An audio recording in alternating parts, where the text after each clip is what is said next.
হযরত মুআয ইবনে জাবাল থেকে বর্ণিত, তিনি বলেন যে আল্লাহর রাসূল আমাকে 10টি বিষয়ে উপদেশ দিয়েছেন। আল্লাহর রাসূল আমাকে 10টি বিষয়ে উপদেশ দিয়েছেন।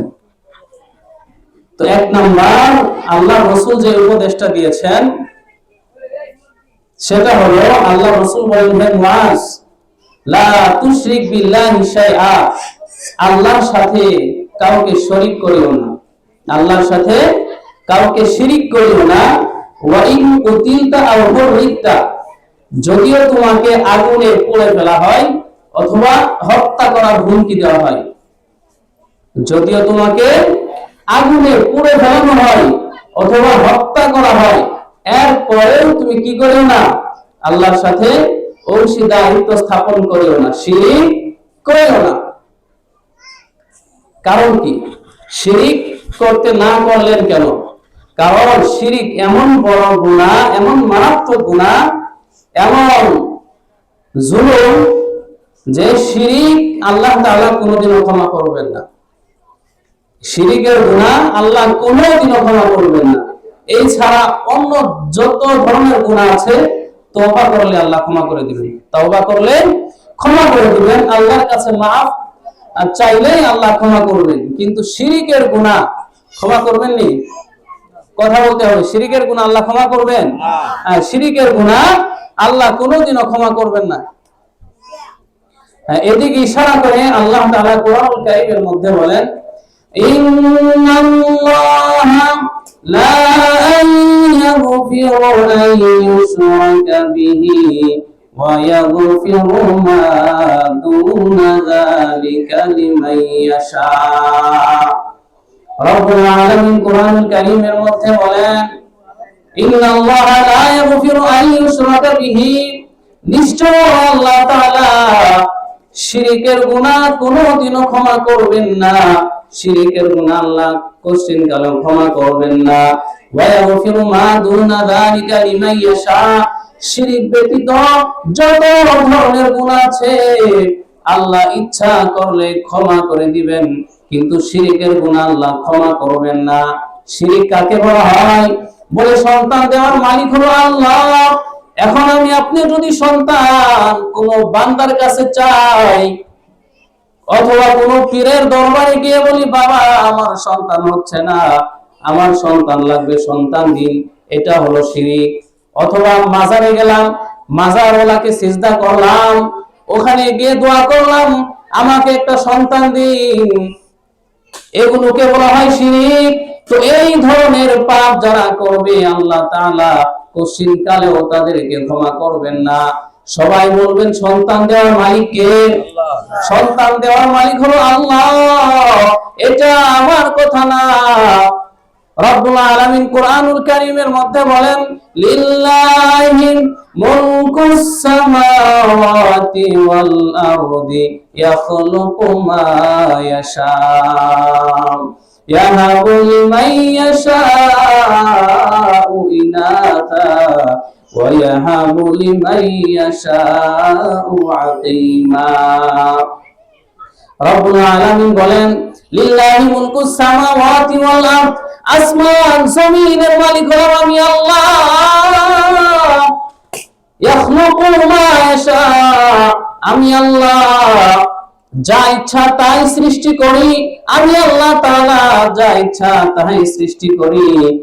ইয়াহাবু লিমান ইয়াশাউ ইনাসা, আমি আল্লাহ কারো জন্য, আমি আল্লাহ যার জন্য কল্যাণ মনে করি তাকে আমি আল্লাহ তাআলা কন্যা সন্তান দান করি। ওয়া ইয়াহাবু লিমান ইয়াশাউ যুকুর, আর যার জন্য আমি আল্লাহ কল্যাণ চাই তাকে আমি আল্লাহ পুত্র সন্তান দান করি। আও ইযাউযুহুম যুকরানা ওয়া ইনাসা, আল্লাহ বলেন যার জন্য আমি আল্লাহ কল্যাণ চাই তাকে কন্যা সন্তান দেই, পুত্র সন্তান দেই, উভয়টা আমি আল্লাহ দান করি। আও ইযাউযুহুম যুকরানা ওয়া ইনাসা ওয়া ইয়াজআলু মান ইয়াশাউ আকিমা, আল্লাহ বলেন আমি আল্লাহ যার জন্য কল্যাণ চাই তাকে কোনটাই দেই না, আমি আল্লাহ পুত্র সন্তানও দেই না, আমি আল্লাহ কন্যা সন্তানও দেই না, এটা আমি আল্লাহর ইচ্ছা দিই। তো সন্তান দেওয়া এবং না দেওয়া কার ক্ষমতা? আল্লাহর ক্ষমতা। কোন পীর বাবায় সন্তান দেয় না, কোন মাজারে সন্তান দিতে পারে না, কিন্তু বহু মানুষ দেখা যায় যারা পীরের কাছে যায় বলে বাবা আমাকে সন্তান দিন, চাই কি যায় না? অনেক দরবারে এরকম যায়, গিয়ে বলে বাবা আমি একটা বিশাল বড় গরু এনেছি, বিশাল বড় একটা ছাগল এনেছি আপনার হাদিয়া স্বরূপ, এর বিনিময়ে আমাকে একটা সন্তান দিন, এর বিনিময়ে আমাকে একটা সন্তান দিন। বাবাই কি সন্তান দিতে পারবে? হ্যাঁ, বাবা যদি সন্তান দিতে পারতো সেই বাবাই নিঃসন্তান থাকতো না। সেই বাবার কোনো সন্তান নাই, সেই বাবার কোনো সন্তান নাই। তো শিরক হলো কারো কাছে সন্তান চাওয়া, কারো কাছে কোনো কাউকে কোনো ক্ষমতার মালিক বানানো, যে এই কাজটা তার দ্বারাই সম্ভব, সে ছাড়া এই কাজটা কেউ করতে পারবে না, এরকম কথা বলা হলো শিরক। এরকম কথা বলা শিরক।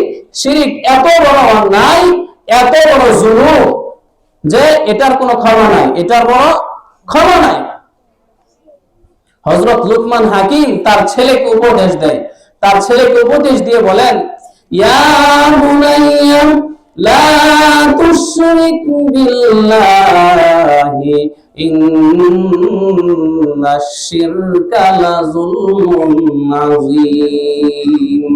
হযরত লুকমান হাকিম তার ছেলেকে বলে, হে আমার বৎস, হে আমার ছেলে, খবরদার কোনদিনও আল্লাহ তাআলার সাথে অংশীদারিত্ব স্থাপন করিও না, আল্লাহর সাথে শিরিক করিও না, কারণ শিরিক হলো লাযুলমুন আযীম, বিশাল বড় জুলুম, বিশাল বড় অন্যায়। বলে আমি যদি একজনকে অন্যায়ভাবে একটা থাপ্পড় মারি, আমি জুলুম করলাম, অন্যের মাল আমি আত্মসাৎ করলাম, আমি জুলুম করলাম, এই জুলুমের ক্ষমা আছে। কিন্তু শিরিক নামের জুলুম যদি কোনো বান্দা করে, ওই বান্দা তওবা করলেও আল্লাহ তাআলা ক্ষমা করবেন না। এজন্যই তো রাসূলকে একবার জিজ্ঞাসা করা হলো, আইয়ু যামবি আকবার ইনদাল্লাহ, ও পয়গম্বর আল্লাহর কাছে সবচেয়ে বড় গুনাহ কোনটা, আল্লাহর কাছে সবচেয়ে মারাত্মক অন্যায় কোনটা? আল্লাহ রাসূল বললেন, আনতা জাআলা লিল্লাহি নিদ্দান ওয়া হুয়া খালাকাকা, আল্লাহ তোমাকে সৃষ্টি করেছেন, আল্লাহ তোমাকে রিজিক দেয়, আল্লাহ তোমার লালন পালনের দায়িত্ব নিয়েছেন, এরপরেও তুমি আল্লাহ তাআলার সাথে অংশীদারিত্ব স্থাপন করবা, এর চেয়ে আসমানের নিচে জমিনের উপর কোনো বড় অন্যায় আর হতে পারে না। তো শিরিকের গুনাহ এটা বড় অন্যায়, বড় মারাত্মক অন্যায়। এজন্য আমরা কোনোদিন শিরিকের ধারের কাছেও যাব না। আমরা শিরিক তো করবই না, শিরিকের ধারের কাছেও যাব না। এরপরে রাসূল সাল্লাল্লাহু আলাইহি ওয়াসাল্লাম মুআজ ইবনে জাবালকে উপদেশ দিয়েছেন, 2 নাম্বার উপদেশ। কি উপদেশ? মুআজ ইবনে জাবালকে আল্লাহ রাসূল বলেন, হে মুআজ, ওয়ালা তাআক্কান্না ওয়ালিদাইক, তোমার পিতা-মাতার নাফরমানি করিও না, পিতা-মাতার নাফরমানি করিও না, পিতা-মাতার অবাধ্য হইও না।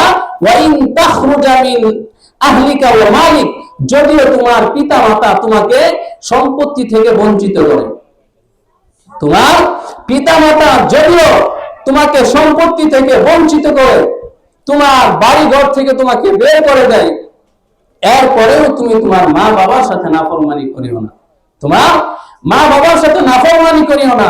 কারণ যেই মা যেই বাবা তোমাকে লালন পালন করতেছে, তার হক আছে না নাই? আছে না নাই? হ্যাঁ, তার হক অবশ্যই আছে। তো সেই মা বাবার সাথে যদি নাফরমানি করি, আল্লাহ সহ্য করবে না, আল্লাহ সহ্য করবে না। এক হাদিসের মধ্যে আল্লাহ রাসূল বলেন, রিদা রাব্বি ফি রিদাল ওয়ালিদাইন ওয়া সাখাতুর রাব্বি ফি সাখাতিল ওয়ালিদাইন, আমার আল্লাহ তোমার প্রতি তখনই সন্তুষ্ট হবেন যখন তোমার মা বাবা তোমার প্রতি সন্তুষ্ট হবেন, আর যখন তোমার মা বাবা তোমার প্রতি অসন্তুষ্ট হয়ে যাবেন, আমার আল্লাহ তোমার প্রতি অসন্তুষ্ট হয়ে যাবেন। তো আল্লাহ সন্তুষ্ট এবং অসন্তুষ্টর মানদণ্ড হলো মা বাবার সন্তুষ্ট, মা বাবা সন্তুষ্ট। তো ওই মা বাবার সাথে খারাপ আচরণ করা যাবে না, মা বাবার সাথে খারাপ আচরণ করা যাবে না। রাসূল হাদিসের মধ্যে বলেছেন, যদিও তোমার মা বাবা তোমাকে সম্পত্তি থেকে বঞ্চিত করে, এমন অনেক মানুষ আছে, মা বাবাই যদি একটু ভাই বোনকে সম্পত্তি বেশি দিয়ে দেয়, হ্যাঁ, এই সন্তানগুলো কি করে? মা বাবাকে মারধর পর্যন্ত করে, আছে না নাই? মা বাবাকে মারধর পর্যন্ত করে। তো যেই সন্তান মা বাবার নাফরমানি করবে, আল্লাহ রাসূল হাদিসের মধ্যে বলেন, তুমি নামাজ পড়লা না, রোজা রাখলা না, যাকাত দিলা না, আমি আল্লাহর নাফরমানি করলা, আমি আল্লাহ দুনিয়াতেই তোমাকে শাস্তি দিব না। কিন্তু মা বাবার নাফরমানি কেউ যদি করে, মৃত্যুর আগে আমি আল্লাহ তাআলা তাকে শাস্তি দিব। মা বাবার সাথে অন্যায় করলে আল্লাহ মৃত্যুর আগে সেই শাস্তি দিয়ে দিবেন, মৃত্যুর আগে সেই শাস্তি দিয়ে দিবেন। এজন্য রব্বুল আলামিন সূরাতুল বনী ইসরাঈলের মধ্যে মা বাবার সাথে ভালো ব্যবহার কথা বলে আল্লাহ রব্বুল আলামিন বলেন, ওয়া ক্বাদা রাব্বুকা আল্লা তা'বুদু ইল্লা ইয়্যাহু ওয়া বিল ওয়ালিদাইনি ইহসানা ইম্মা ইয়াবলুগান্না ইনদাকাল কিবারা আহাদুহুমা আও কিলাহুমা উফিন ওয়া লা তানহারহুমা ওয়া কুল লাহুমা কাওলান কারীমা। রব্বুল আলামিন বলেন, ওয়া ক্বাদা রাব্বুকা, আমি আল্লাহ তাআলার চূড়ান্ত ফয়সালা হলো, আমি আল্লাহর চূড়ান্ত ঘোষণা হলো, আল্লাহ তা'বুদু ইল্লা ইয়াহু, আমি আল্লাহ ছাড়া অন্য কারো ইবাদত করা যাবে না। সবাই বলবেন, ইবাদতের হকদার কে? ইবাদতের হকদার একমাত্র আল্লাহ, আল্লাহ ছাড়া অন্য কারো ইবাদত করা যাবে না, এটা আল্লাহ রাব্বুল আলামিনের ফয়সালা ঘোষণা। এরপরে আল্লাহ রাব্বুল আলামিন বলেন, ওয়াবিল ওয়ালিদাইনি ইহসানা, আমি আল্লাহর ঘোষণা হলো, তোমার মা বাবার সাথে ইহসান করবা, দয়া করবা, ভালো ব্যবহার করবা। ইম্মা ইয়াবলুগান্না ইনদাকাল কিবারা আও আহাদুহুমা, তোমার মা বাবার একজন অথবা উভয়জন যখন বৃদ্ধ বয়সে উপনীত হবে, মা বাবা যখন বুড়া হয়ে যাবে, মা বাবাকে ধমক দিয়ে কথা বলিও না, উফ বিরক্তমূলক শব্দ ব্যবহার করিও না। মা বাবার সাথে সুন্দর আচরণ করবা, মা বাবার সাথে ভালো ব্যবহার করবা, ধমক দিও না। ওয়া কুল্লাহুমা কাওলান কারীমা, আল্লাহ বলেন মা বাবার সাথে বিনয়ের সাথে কথা বলবা, আস্তে ধীরে কথা বলবা, মা বাবার সাথে তর্কে লিপ্ত হও না। যদি তোমার মা বাবার মনে কষ্ট দাও, মা বাবার মনে আঘাত দাও, আমি আল্লাহ তাআলা তোমার জীবনের যত ধরনের গুনাহ, যত ধরনের অন্যায় রয়েছে, অপরাধ রয়েছে, এই অপরাধের কারণে এবং মা বাবার সাথে নাফরমানির কারণে আমি আল্লাহ তোমার জন্য ভয়াবহ শাস্তির ব্যবস্থা করে রেখেছি। এজন্য ভিন্ন আয়াতে রব্বুল আলামিন বলেন, ওয়াকফিদ লাহুমা জানাহা যুল্লি মিনার রাহমা ওয়া কুর রাব্বিরহামহুমা কামা রাব্বায়ানি সগীরা। রব্বুল আলামিন বলেন, ওয়াকফিদ লাহুমা জানাহা যুল্লি মিনার রাহমা, হে সন্তান, তোমার মা বাবার সামনে তোমার নম্রতার পাখা বিছিয়ে দাও, মা বাবার সামনে তোমার শক্তি দেখাও না। তুমি যুবক, তোমার শরীরে অনেক শক্তি, কিন্তু এই শক্তি তুমি মা বাবার সাথে দেখাইতে যাও না, মা বাবার সাথে শক্তি প্রয়োগ করিও না। কারণ ওই মা ওই বাবা তোমাকে নিয়ে এত কষ্ট করলো, ওই মা বাবার কষ্টের বিনিময়ে তোমার শরীরের চামড়া দিয়ে যদি জুতা বানায় দাও, তারপরেও মা বাবার হক আদায় করতে পারবে না। আল্লাহর রাসূলকে জিজ্ঞাসা করা হলো, ইয়া রাসূলুল্লাহ, ইয়া হাবিবাল্লাহ, মান আহাকুন নাসি বিহুসনি সাহাবাতি, আমি সবচেয়ে কার সাথে ভালো ব্যবহার করব? আল্লাহ রাসূল জবাবে বললেন, উম্মাকা, তোমার মায়ের সাথে ভালো ব্যবহার করবা। আবার সাহাবী জিজ্ঞাসা করলো, ইয়া রাসূলুল্লাহ, এরপরে আমি কার সাথে ভালো ব্যবহার করব? আল্লাহর রাসূল বললেন উম্মাকা, তোমার মায়ের সাথে ভালো ব্যবহার করবা। এবার আবার জিজ্ঞাসা করলেন এরপরে আমি কার সাথে ভালো ব্যবহার করব? আল্লাহর রাসূল বললেন উম্মাকা, তোমার মায়ের সাথে ভালো ব্যবহার করবা। আল্লাহর রাসূল তিনবার মায়ের সাথে ভালো ব্যবহার করার কথা বলেছেন, চতুর্থবার বাবার সাথে ভালো ব্যবহার করার কথা বলেছেন। এখন আপনার আমার মনে প্রশ্ন জাগে, আল্লাহর রাসূল তিনবার কেন মায়ের কথা বললেন, একবার কেন বাবার কথা বললেন? অথচ আমরা দেখি সন্তানের পিছনে মা যেরকম কষ্ট করে, বাবাও কিন্তু কষ্ট কম করে না। এরপরে আল্লাহর রাসূল মায়ের কথা কেন বেশি বললেন?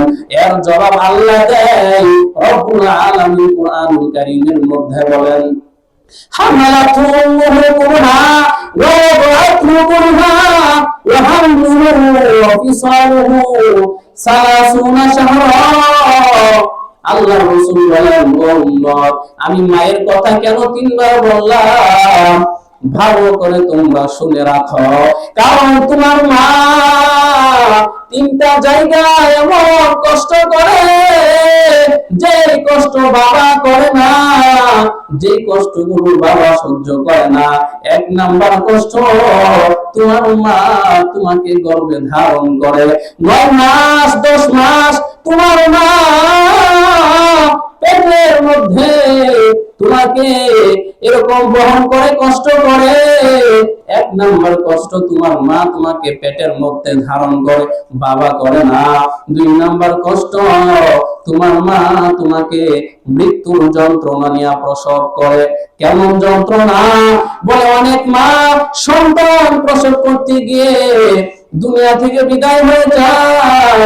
আবার অনেক মায়ের এমন অবস্থা হয়, যখন মা হাসপাতালে যায়, ডাক্তার দেখে বলে হয়তো মা বাঁচবে নয়তো সন্তান বাঁচবে, দুইজনের একজন বাঁচবে, একসাথে দুইজন বাঁচবে না।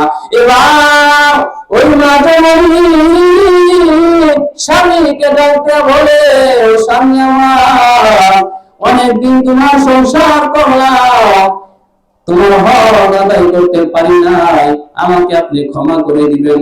আমি চাই আমার সন্তান দুনিয়াতে আসো, আমার সন্তান দুনিয়ার আলো বাতাস দেখো। আমি দুনিয়াতে বাঁচতে চাই না, আমার সন্তানকে আমি বাঁচাতে চাই, যদিও আমি মা আর বাঁচবো না। এমন কষ্ট শুধু মায়ে করে, মা ছাড়া কেউ করে না। এজন্য আল্লাহ বলেন, তোমার মা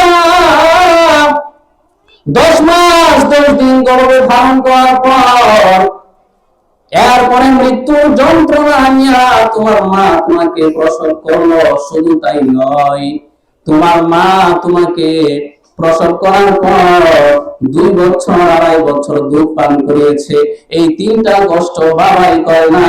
এজন্য আল্লাহর রাসূল বলেন, তোমার মায়ের সাথে তুমি সবচেয়ে ভালো ব্যবহার করবা। জীবনের মূল কষ্ট মায়ের প্রসব বেদনা,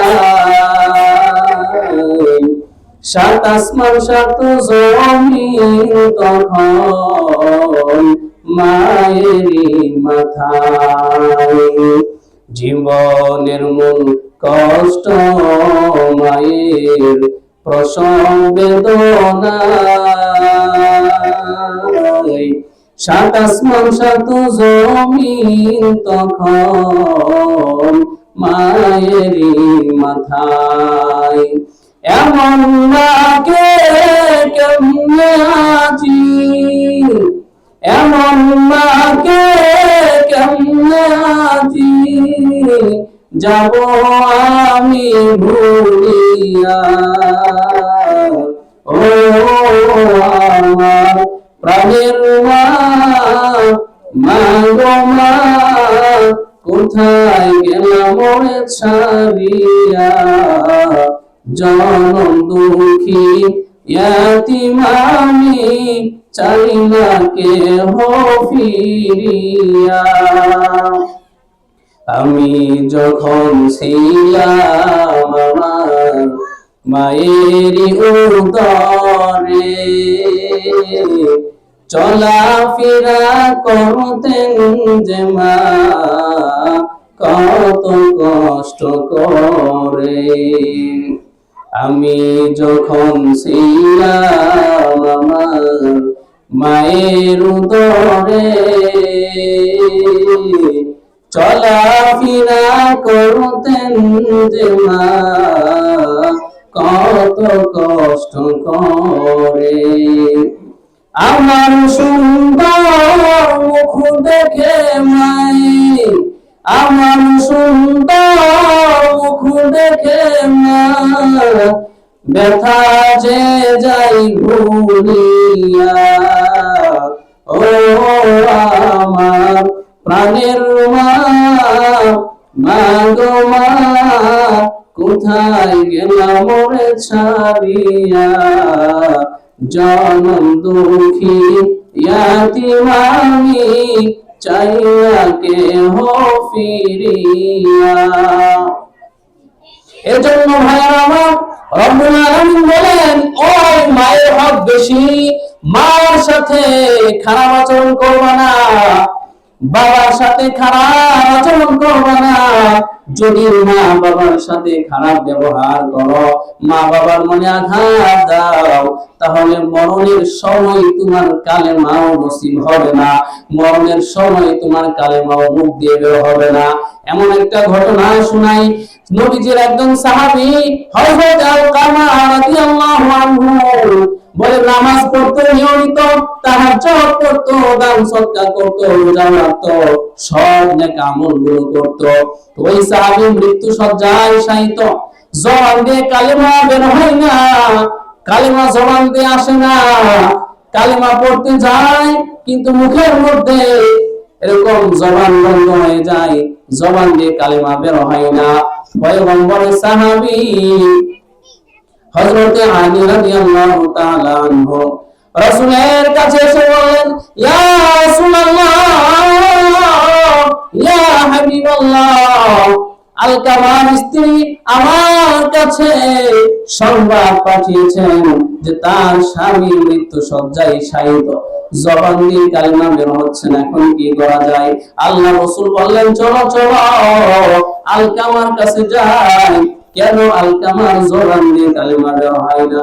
এবার রাসূলুল্লাহ সাল্লাল্লাহু আলাইহি ওয়াসাল্লাম আলীকে ডেকে বলে, হে আলী, আলকামার মা জীবিত আছেনি? বলে, হ্যাঁ, আলকামার বাবা দুনিয়াতে নাই, আলকামার মা জীবিত আছে ইয়া রাসূলুল্লাহ। আল্লাহ রাসূল বললেন, আলকামার মাকে একটু তোমরা আমার কাছে ডেকে আনো। আলকামার মাকে ডেকে আনার পর আল্লাহ রাসূল আলকামার মাকে বললেন, ও মা, সত্যি করে বলবা তোমার সন্তান কেমন, তোমার সন্তান কেমন ছিল? আলকামার মা ডাক দিয়া বলে, ইয়া রাসূলুল্লাহ, ইয়া হাবিবাল্লাহ, আমার সন্তান খুবই ভালো সন্তান, নামাজ বাদ দেয় নাই, রোজা বাদ দেয় নাই, দান সদকা বাদ দেয় নাই, যত ধরনের আমল ছিল সবগুলোতে আমার আলকামা ভালো একজন সন্তান। কিন্তু আলকামা আমার সাথে ভালো ব্যবহার করে না, স্ত্রীর কান পড়া নিয়ে, স্ত্রীর কথা শুনে সব সময় আমার সাথে খারাপ ব্যবহার করে, আমার সাথে ধমক দিয়ে কথা বলে। ইয়া রাসূলুল্লাহ, আমি আলকামার প্রতি সন্তুষ্ট না, আলকামার ব্যবহারের কারণে আমি মা খুব কষ্ট পেয়েছি। এবার রাসূল বললেন, হে আলকামার মা, আলকামাকে ক্ষমা করে দিন। আলকামার মা ডাক দিয়ে বলেন, ইয়া রাসূলুল্লাহ, ইয়া হাবিবাল্লাহ, আমি কোনদিনও আলকামাকে ক্ষমা করতে পারবো না, আলকামাকে মাফ করব না। আল্লাহ রাসূল বললেন, হে সাহাবীরা, লাকড়ি জোগাড় করো, কাঠ জোগাড় করো এবং আগুন জ্বালাও, বিশাল বড় আগুন জ্বালাও, আগুনের মধ্যে আলকামাকে ফেলে তাকে পুড়ে ফেলো, ধ্বংস করে দাও।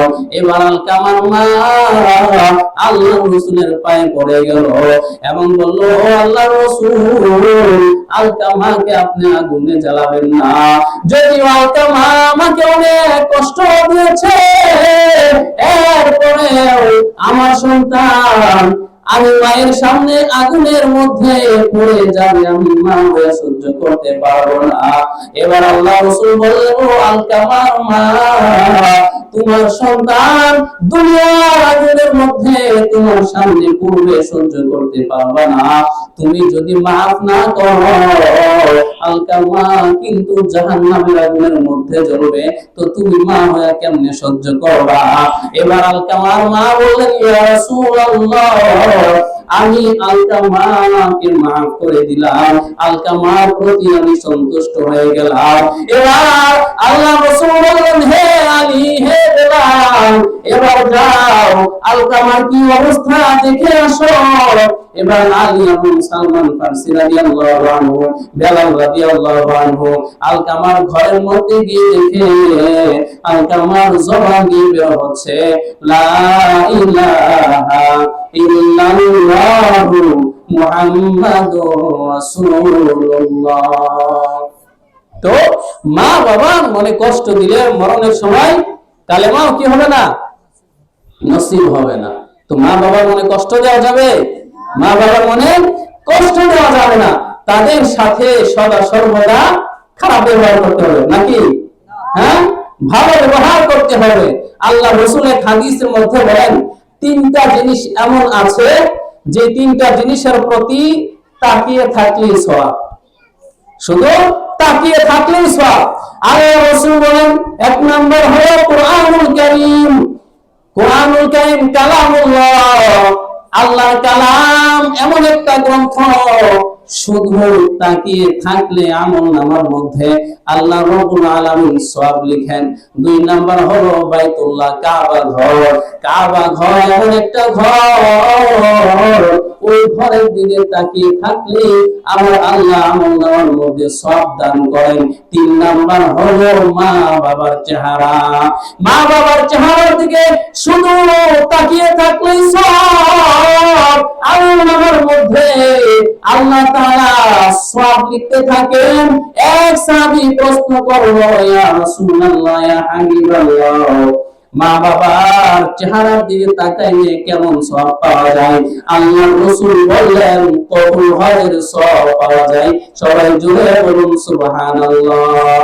এবার সাহাবী প্রশ্ন করলেন, ইয়া রাসূলুল্লাহ, ইয়া হাবিবাল্লাহ, যদি কোন এক সন্তান দৈনন্দিন 100 বার মা বাবার চেহারার দিকে তাকায়, আল্লাহ তাআলা কি 100 সন্তান যদি মা বাবার বাধ্য সন্তান যদি মা বাবার চেহারার দিকে দৈনন্দিন প্রত্যেক দিন 112 মা বাবার চেহারার দিকে মুহাব্বতের নিয়তে তাকায়, আমার আল্লাহ তাআলা ওই সন্তানের আমলনামায় 100 কবুল হজের সওয়াব দান করবেন।